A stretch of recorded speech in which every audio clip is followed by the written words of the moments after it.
esse que está na sequência. Não, é que são curtinhas, né? Eu estou trazendo a essência só, né, para perceberem como é que está. Ou seja, nós de fato estamos no contexto final. Volto àquela primeira apresentação que fiz, a Agenda 2030. Né? Esse é o contexto da nossa perseguição. Eu não vejo mais outro projeto depois dele, aqui no mundo.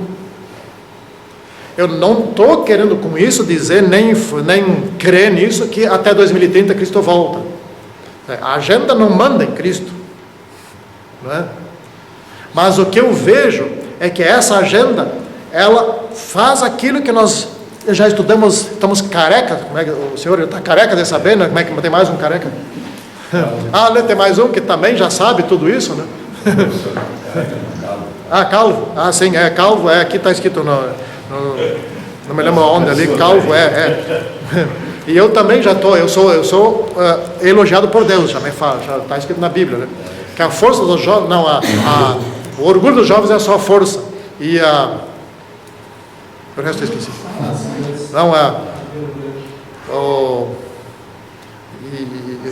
E alguma coisa lá, o cabelo branco são as cãs dos velhos, né?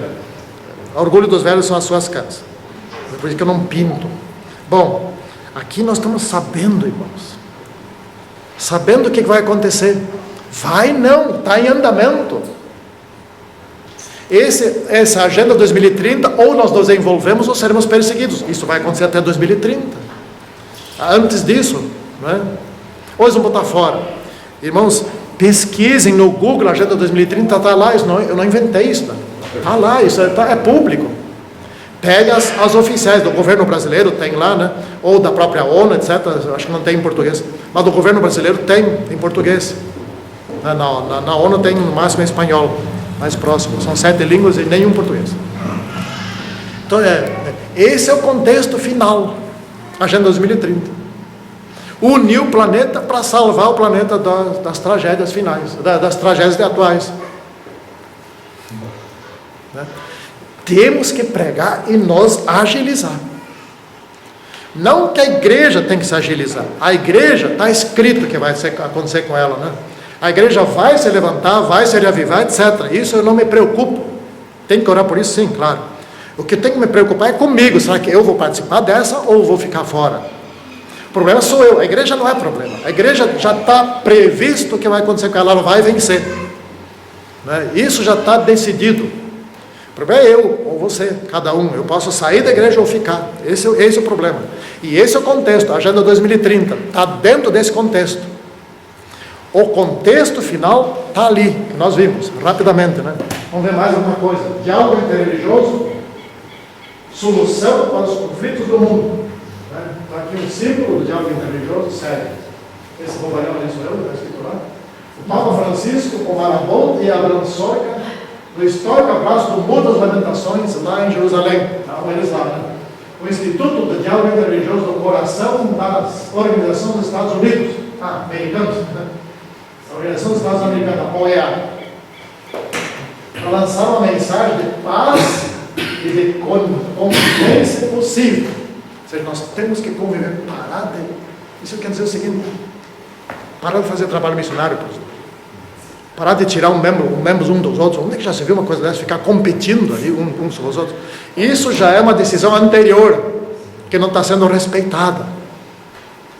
Mas por que estão contra fazer trabalho missionário? O problema é simples. Simples. O problema é que o Espírito Santo pode vir, e vamos dizer assim, como eles usaram aquela palavra, eu vou usar aqui, empoderar a igreja adventista, e aí todos aqueles que ainda estão em Babilônia, que geram motivos a Deus abençoar o mundo, saem de Babilônia. E Babilônia perde as bênçãos de Deus. Vamos dizer, meio contraditório, mas vou repetir em palavras diferentes.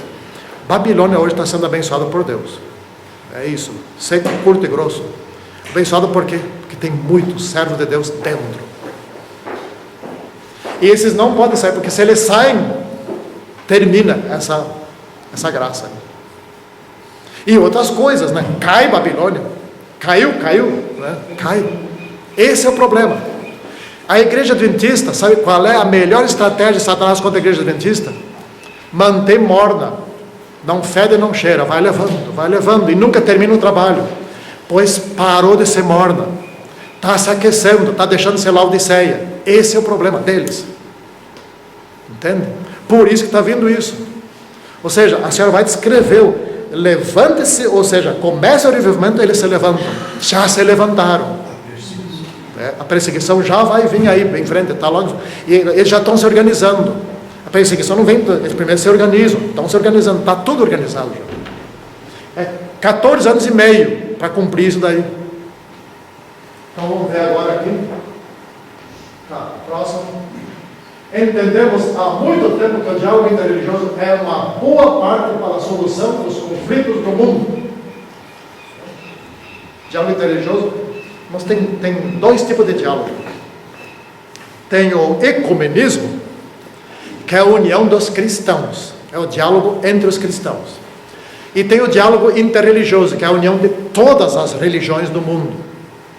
Esse é o que abrange o planeta todo. Mas não só religiões, filosofias, crenças, qualquer ideologia que existe faz parte do diálogo interreligioso. Inclusive o ateísmo. O ateísmo participa para resolver os problemas do mundo, todos juntos, todos.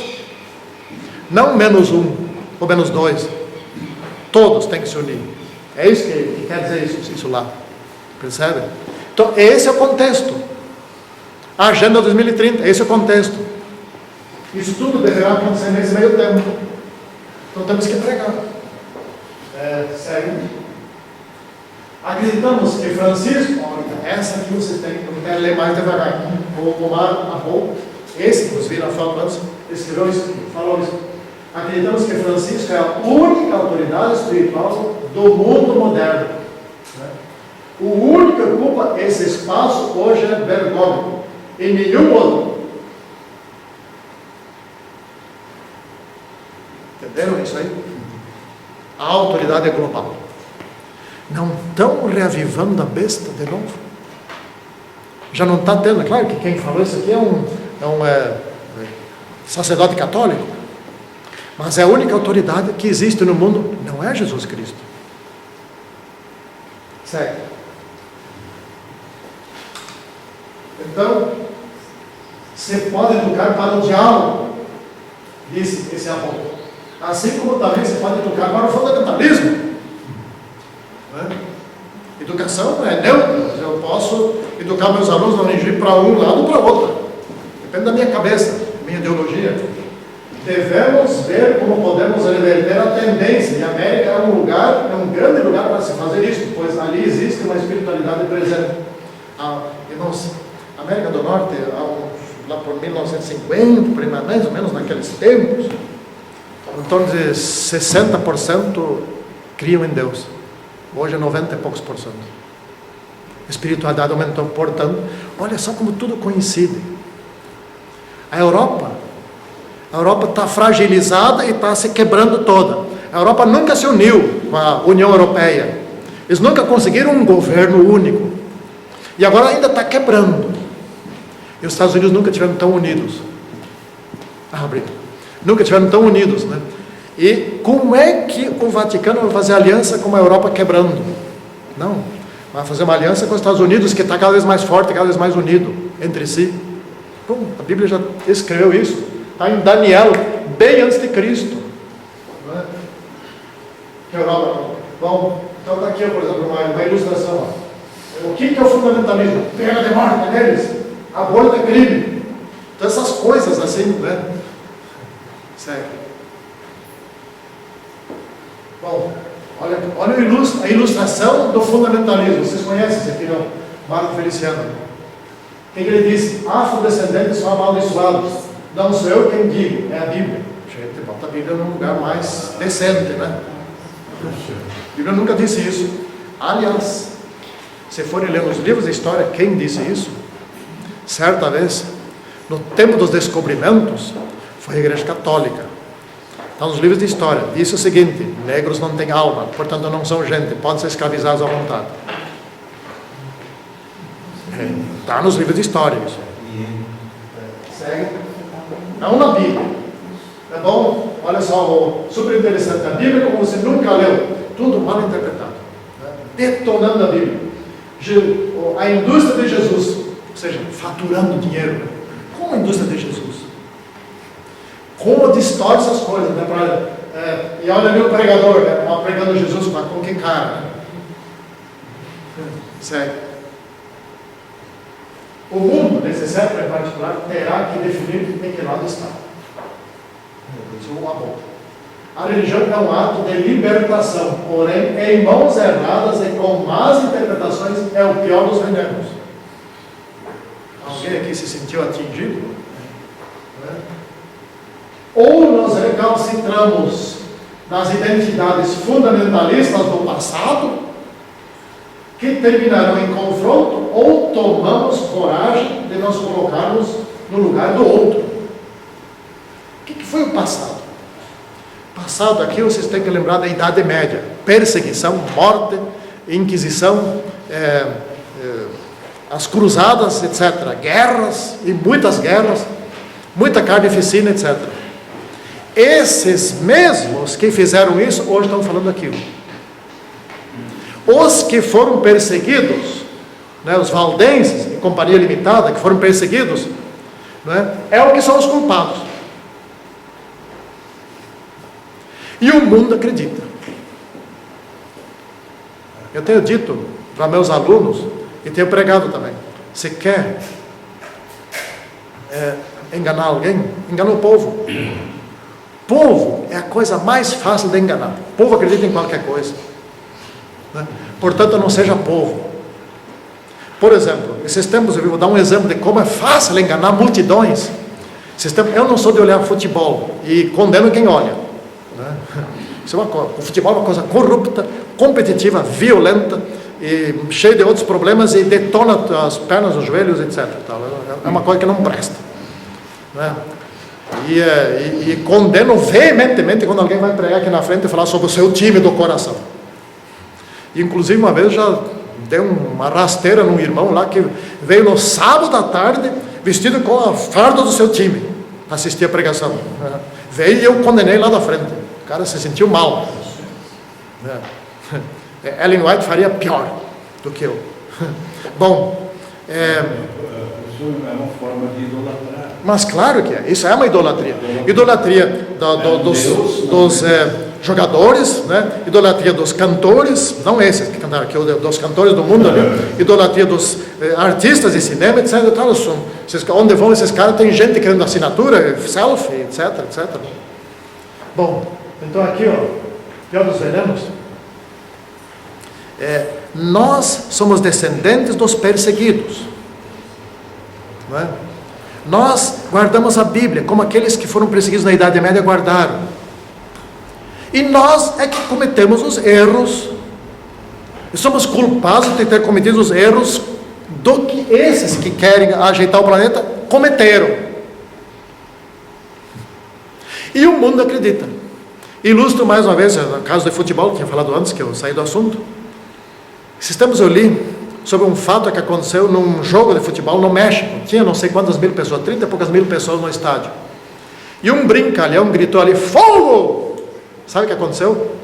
Uns correram para cá, outros correram para lá e morreram, não lembro mais quantos. E não tinha fogo em lugar nenhum. É fácil enganar a multidão. Multidão não tem racionalidade.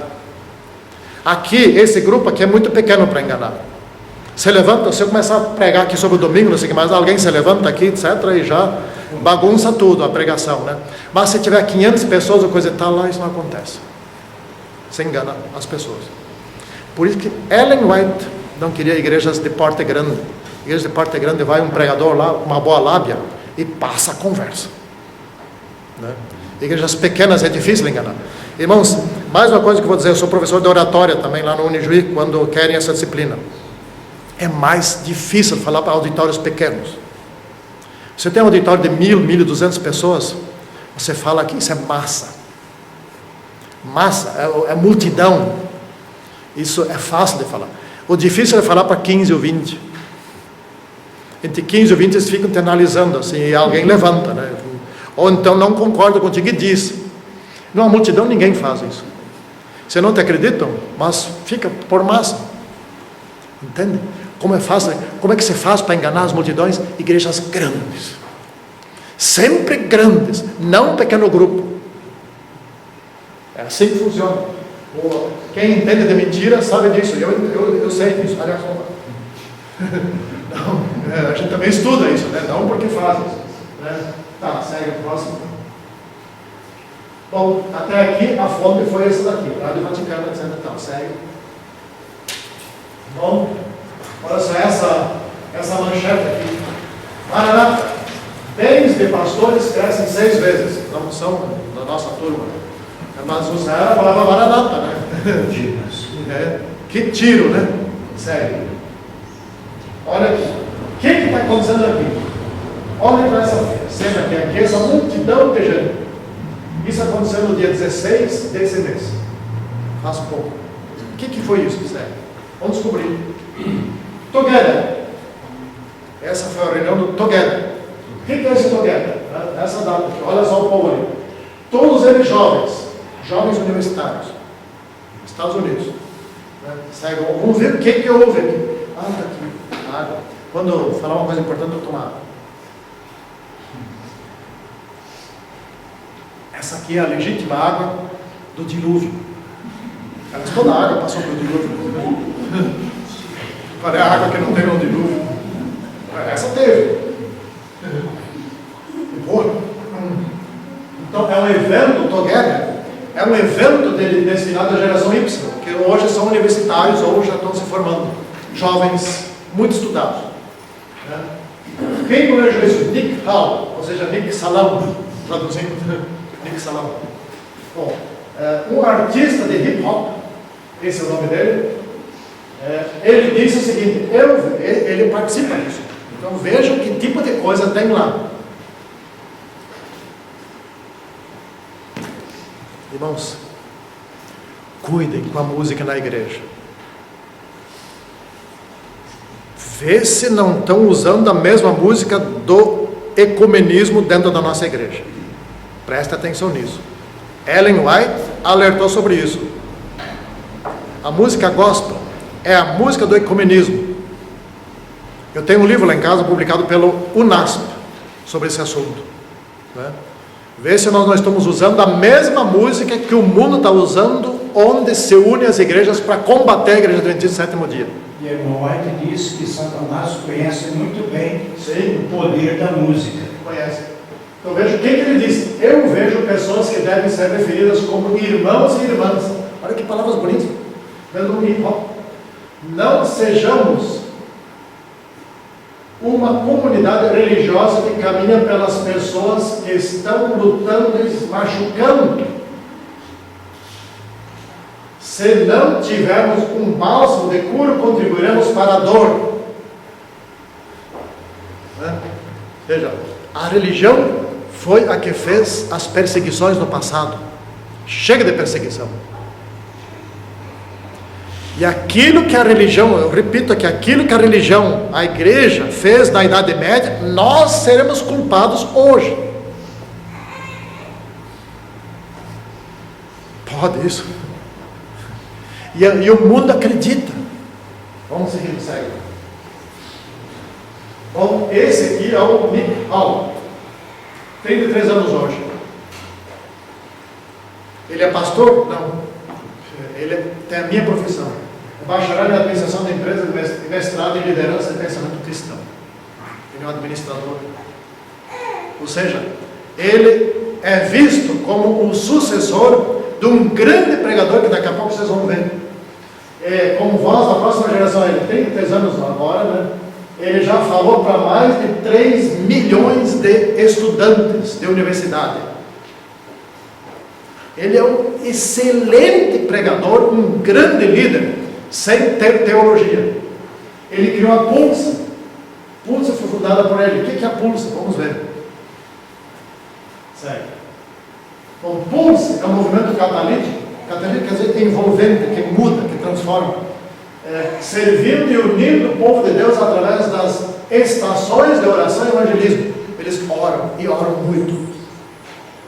São universitários estudando, orando dentro das universidades, lá nos Estados Unidos, se unindo a Jesus.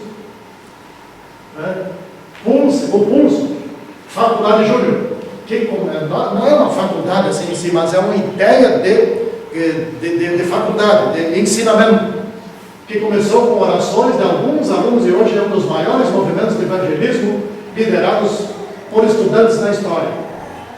Nick Hall é visto hoje como o novo Billy Graham, o maior pregador ainda vivo no mundo. Já não prega mais, mas ainda vivo. Ele é um sucesso. Ele está unindo as igrejas dos Estados Unidos, como nós vimos antes ali. Segue. Bom, Nick Hall é casado com essa mulher ali, tem 2 filhos. É fundador e comunicador-chefe do Pulse. O Pulse não é uma igreja, não é uma religião, é um movimento. Eles não podem criar uma religião para unir as religiões, eles querem um movimento interreligioso. Com o apoio do Papa, não está aqui escrito, mas o Papa fez um vídeo convidando todos os estudantes dos Estados Unidos para se fazerem presente no dia 16 desse mês de julho, lá nos Estados Unidos. Porque isso está unindo, se une as igrejas dos Estados Unidos, o mundo vai de roldão. O que acontece lá é ensaio para o planeta. Modelo, exatamente. Então, impactar essa religião essa geração com a mensagem revolucionária de Jesus Cristo. Tá, mas por que os universitários? São esses que mudam a sociedade. São os próximos profissionais. Gente, calcule o seguinte, são universitários agora. Vão se formar daqui a 1 ano, 2 anos, 3 anos, 4 anos, por aí. Antes de 1933, eles estão no mercado. E são os que têm esse pensamento aqui dentro da cabeça. Unir as religiões. Onde que Satanás está agindo? Nos cérebros futuros, próximos. Não nos adolescentes. Esses demoram muito. Nos universitários. Percebe? Ou seja, as coisas estão se ajeitando de uma forma acelerada agora. Deixa eu ler mais um pouquinho aqui. Suas paixões incluem movimentos de oração liderados por estudantes. Os estudantes lá nos Estados Unidos estão orando nas universidades. Segue. Terminou. Bom, agora